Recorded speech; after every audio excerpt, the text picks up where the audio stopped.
Hi hello नमस्कार सर्वांना. सर्वांचे स्वागत आहे आपल्या सुनई नाद सुपर मॉम या यूट्यूब चॅनलवर. तर कसे आहात मंडळी? तर खुश आहात अशी मी इच्छा व्यक्त करते आणि आजचा दिवस तुम्हाला छान आनंदाचा सुखाचा जावो, तुमच्या मनातल्या सर्व इच्छा पूर्ण होत अशी ईश्वरचरणी प्रार्थना. तर आम्हाला झालेली आहे सकाळ आणि बेबू मस्तपैकी खेळते, फ्रेश मूड आहे पिल्लाचा आणि दिलेल्या प्रश्नाला छान मस्तपैकी ना मान डोलवायचं शिकलेली आहे. नाही म्हणायचं हो म्हणायचं असं काही नाही, दोन्ही तिचं सारखंच आहे.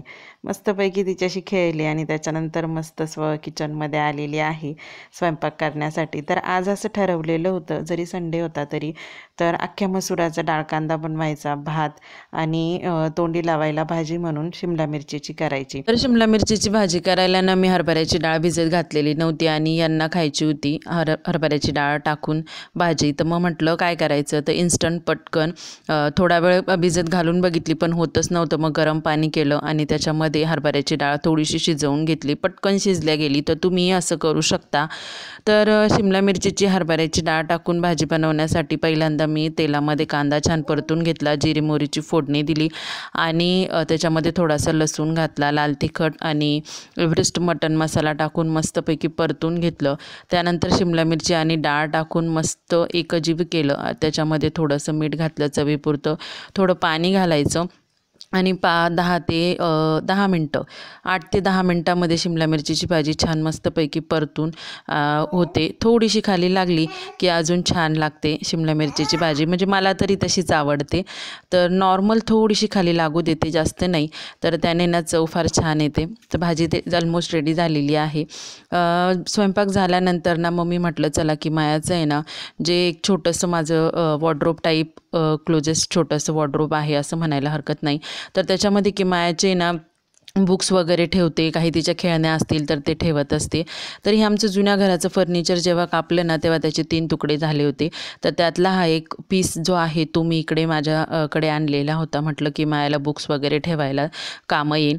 तर खरंच तसाच उपयोग झाला. याच्यामध्ये मी किमायाचे बुक्स किंवा काही खेळणी वगैरे ठेवत असते आणि आठवडाभर बघा किमाया सारखे वस्तू काढत असते, ठेवत असते. त्याच्यामुळे पूर्ण त्याचं अवतारच बिघडून टाकते असं म्हणायला हरकत नाही. तर मग आठवड्यातून 2 आठवड्यातून असं त्याला व्यवस्थित क्लीनअप करावं लागतं.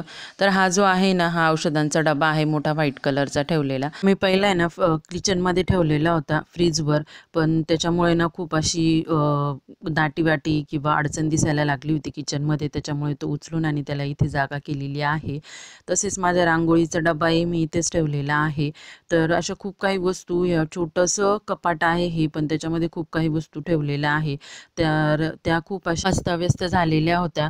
मग त्याच्यामुळं मग म्हटलं चला यांना व्यवस्थित लावून देऊ. आणि ह्या वर्षी ना किमायाला खूप सारी स्टेशनरी आणलेली होती आणि ती किमाया खूप सारी स्टेशनरी यूज करत होती. नको असलेल्या गोष्टी पण ती यूज करत होती. म्हणून म्हटलं पुढच्या वर्षी तिला खूप असं बेताचेतानेच सामान घ्यायचं. आणि ही बघा, ही तिची स्किपिंगची दोरी आहे. जेव्हापासून तिला स्किपिंग येत नव्हती तेव्हाच तिने ती स्किपिंगची दोरी बाबांना आणायला सांगितलेली होती. रोज काढते आणि रोज ती अशीच झाली की फक्त कोंबून द्यायचं काम करते. त्याच्यानंतर काही तिचे हे स्केटिंग वगैरे आहे तेही ते व्यवस्थित लावले. त्यानंतर हे जे आहे आपले बसकर जे असतात बसायचे, त्यांनाही व्यवस्थित तिथे जागा करून दिली.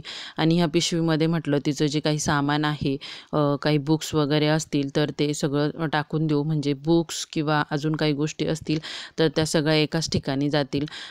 काय होतं, खेळण्याच्या वेळेस आहे ना लेकरं खेळण्याच्या वस्तू काढतात आणि मग ते इथे तिथे टाकून देतात.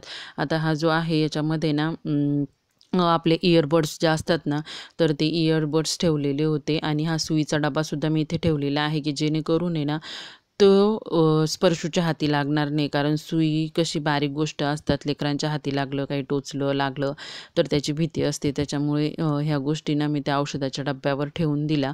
आणि बघा ह्या दुसऱ्या याच्यामध्ये ड्रॉवरमध्ये खूप साऱ्या मागच्या सेमिस्टरचे बुक्स होते किमायाचे आणि वह्यासुद्धा बऱ्यापैकी अर्ध्याच भरलेल्या आहेत. तिकडे मिसने सांगितलं की इकडे तुम्हाला नवीन बुक्स करायचे आहे हे सेमिस्टरला, की लगेच किमाया त्या बुक्स तशाच ठेवणार आणि नवीन बुक्स काढणार. आणि हे जे आहे हे सगळे तिचे टेस्ट पेपर आहे, हे सगळे तिला पुढच्या वर्षी कामं येतील. पण तिला आता सध्या काही समजत नाही म्हटल्यानंतर मग म्हटलं चला आपणच हे सगळं आवरून सावरून ठेवू. प्रत्येक वेळी मी आवरून सावरून ठेवते. जेव्हा तिची टेस्ट येते त्यावेळेस ते सगळे ते टेस्ट पेपर काढते. मग पुन्हा मला असं आवरण्याचं काम लागतं. तर अशा पद्धतीने ना सगळ्या वस्तू एका ठिकाणी जमा केलेल्या आहे. किमयाचे बुक्स वगैरे, त्यानंतर तिचे खेळण्याचे सामान एक बाजूला केलेलं आहे. त्यानंतर माझा रांगोळीचा डबा वगैरे, तर ते एका ठिकाणी ठेवण्याचा प्रयत्न केलेला आहे. आणि तरी अजून एक गोष्ट राहिलेली आहे, ते म्हणजे पंत्या. पंत्या प्रत्येक वर्षी काय करते माहिती का मी? प्रत्येक वर्षी असं ठरवते, की आता आहे ना पंत्या घ्यायच्या नाही ह्या वर्षी आपल्याजवळ आहे. असं म्हणता तीन-चार सेट माझ्याकडे पंत्यांचे ऑलरेडी तयार झालेले आहे. कारण प्रत्येक वेळी विचार करते, जाऊ दे 30-35 रुपयाची तर गोष्ट आहे, त्याच्यामुळे मी त्या पंत्या घेत बसते. आणि मग त्यांचा उगाचच नाहक असा घरामध्ये पसारा वाढायला लागलेला आहे. तर मग त्या पंत्या कशामध्ये ठेवायचा याचाच मी विचार करत होते. मग यांना मी बोलले, की एक मला असं छोटंसं खोकं द्या, की ज्याच्यामध्ये मी त्या पंत्या व्यवस्थित ठेवू शकेल. तर त्यांनी ना मला एक छान मस्तपैकी खोकं दिलं. तर त्याच्यामध्ये त्या सगळ्या पंत्या मी मस्तपैकी जमा केल्या आणि खोकं इतकं छान होतं. त्यामध्ये ना ऑलरेडी 2 कंपार्टमेंट होते. त्याच्यामुळे ज्या वेगवेगळ्या प्रकारच्या पंत्या आहेत त्या 2 ठिकाणी मला व्यवस्थित 2 कंपार्टमेंटमध्ये ठेवता आला. आणि माझा जो रांगोळीचा डबा आहे चौकोनी, तोही त्याच्यामध्ये व्यवस्थित फिट केला आणि व्हाईट रांगोळी त्याच्यामध्ये टाकली. त्याच्यामुळे 2-3 प्रकारच्या वस्तू त्या एका खोक्यामध्ये गेल्या आणि जास्तीत जास्त वस्तू कमी जागेमध्ये टाकण्याचा मी प्रयत्न केलेला आहे. आणि कपाटही सुटसुटीत दिसेल असा मी प्रयत्न केलेला आहे. जिथे लहान मुलांचे हात असतात ना, तिथे अशाच पद्धतीने असतं. आता बघा, की मायला मी तिकडून सांगितलं, की तुझे रबर उचलून ड्रेसिंग टेबलमध्ये टाक. तर तिने इथे आणून टाकले आणि आठवडाभराचा माझा ड्रेसिंग टेबल बघा, कुठे काय तर कुठे काय असतं. तर म्हटलं चला त्या छोट्या क्लोजेस्ट वॉर्डरोब बरोबरच हे जे आहे आपलं ड्रेसिंग टेबल, तोही क्लीन करून घेऊ. कुठे काय तर कुठे काय असं ती करून टाकते. तर खालचा जो कप्पा आहे ना, तो तर मला कंपल्सरी सध्या बंदच ठेवावा लागतो. म्हणजे तिथे काहीच वस्तू ठेवावी लागत नाही. तिथे जर वस्तू ठेवली तर ती स्पर्शूच्या हाती लागते आणि स्पर्शू लगेच त्याला हातामध्ये घेते, किंवा पावडर असेल तर खाली पावडर सांडवते, तेल हाती लागलं तर खाली तेलकट करून ठेवते, किंवा काही लोशन वगैरे जर लागलं तर ते सगळं खाली पसारा घालून ठेवत असते. मग त्याच्यामुळे तो खालचा कप्पा जो तिच्या हाती वस्तू लागतात त्या कप्प्यामध्ये मी काहीच ठेवत नाही. तर 3 कप्पे सध्या मी यूज करते आहे. तर पहिल्या कप्प्यामध्ये सगळे माझे फेस क्रीम वगैरे जे आहे तर त्या मी ठेवलेल्या आहे, किंवा जे काही मी सिंपल मेकअप रोजसाठी यूज करते, टिकली झालं किंवा लिप गार्ड वगैरे अशा गोष्टी एका छोट्याशा डब्यामध्ये टाकून, आणि काही फेस क्रीम आहे त्या वरच्या कप्प्यामध्ये ठेवलेल्या आहे. 2 नंबरच्या कप्प्यामध्ये सगळे पावडर, तेलाची बाटली, चे जे डबे आहेत ते सगळे व्यवस्थित ठेवलेले आहेत. आणि 2 औषधं आहेत स्पर्शूचे, ते ठेवण्याचा प्रयत्न केलेला आहे. आणि तिसरा जो कप्पा आहे त्याच्यामध्ये ना जवळपास सगळे ऑइल्स वगैरे जे मी यूज करते, तर ते ऑइल्स ठेवण्याचा प्रयत्न केलेला आहे. तर आजचा व्हिडिओ आवडला की नाही कमेंटमध्ये नक्की सांगा आणि चॅनलला सबस्क्राईब करा.